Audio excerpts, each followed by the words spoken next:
the room to glance at herself in the full-length mirror. She had purchased the wide-brimmed straw hat from a gift shop at the airport, and the sundress she was wearing had caught her eye the moment she'd seen it at Macy's over the summer. At the time, a trip to Jamaica had been just a fancy, and in a way, it was hard to believe she was actually here. Instead of donning a bikini and lying on the beach today, she thought she would take a tour of the island and get some sightseeing in. She had purchased a new digital camera and intended to put it to good use, and she definitely intended to do some shopping. When she'd visited Jamaica a few years ago, a college graduation present from her parents, she had purchased several pieces of jewelry that had been handcrafted by an island woman. Darcy intended to see if the small shop near the pier was still there. There were several more pieces she would love to add to her collection. She glanced around the room. Since she would be here for 3 weeks, she decided to get one of the residential suites, and she loved it. It was huge and spacious, and although it was costing her a pretty penny, it was worth it. Besides, she deserved it. The furniture in the sitting area was elegant, and the decor colors of cream, yellow, mint green, and plum perfectly reflected an island theme. Floor-to-ceiling windows lined one wall and provided a balcony view of the water. French doors led from the sitting room directly into the bedroom, which had its own balcony. There was nothing like waking up to the beauty of the Caribbean Sea, but it was the bathroom that she'd found simply breathtaking. It had a dressing room area and a closet large enough to camp out in if the need arose. Then there was the humongous jacuzzi tub that could hold several couples if you were inclined to get that kinky, which she wasn't. She wasn't into sharing of any kind when it came to relationships. Grabbing her purse off the table, she headed for the door. It was a beautiful day, and she planned to spend as much of it as she could outside. Then she would return and take a shower and nap before getting ready for the party tonight.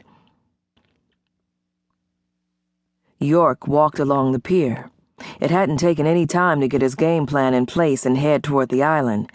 Jamaica was beautiful, but unlike all the other times he came to the island, he was here for business. Regardless of what Malcolm thought, every member of the cast and crew was a suspect. His team had divided the list, and every single person was being checked out. He was hoping it wouldn't take long to expose the culprit, since he planned to spend the holidays back in the States. His parents had moved to Seattle a few years ago, and luckily didn't expect everyone to show up on their doorsteps for the holidays. In fact, as long as he could remember, once he and his siblings began having lives of their own, his parents would spend the holidays in Toronto, visiting friends they had there. Usually York would spend a quiet Christmas at home. In those times he wanted company, he had 5 sets of godparents he could visit. Most people knew the story as to how 6 guys who'd met and become best friends while attending Morehouse had on graduation day made a pact to stay in touch by becoming godfathers to each of their children, and that the firstborn sons' names would carry the letters of the alphabet from U to Z.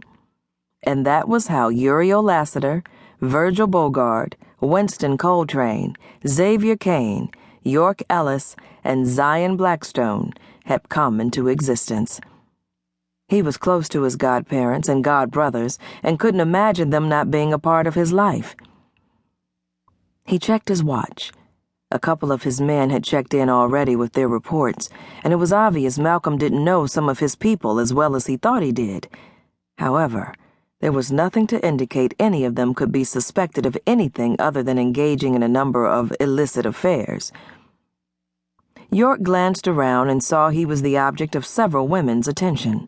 He didn't mind, and if he'd had the time, he would even indulge their fantasies. He was well aware that a number of women came to the island alone to get their groove on. They were manhunters who were only looking for a good time. He kept walking. He was on assignment, and there wasn't a woman he'd met yet who could make him take his mind off work. Darcy squinted against the brightness of the sun while moving from shop to shop in Montego Bay. Reggae music seemed to be playing just about everywhere. Pausing, she pulled out her sunglasses to shield her eyes.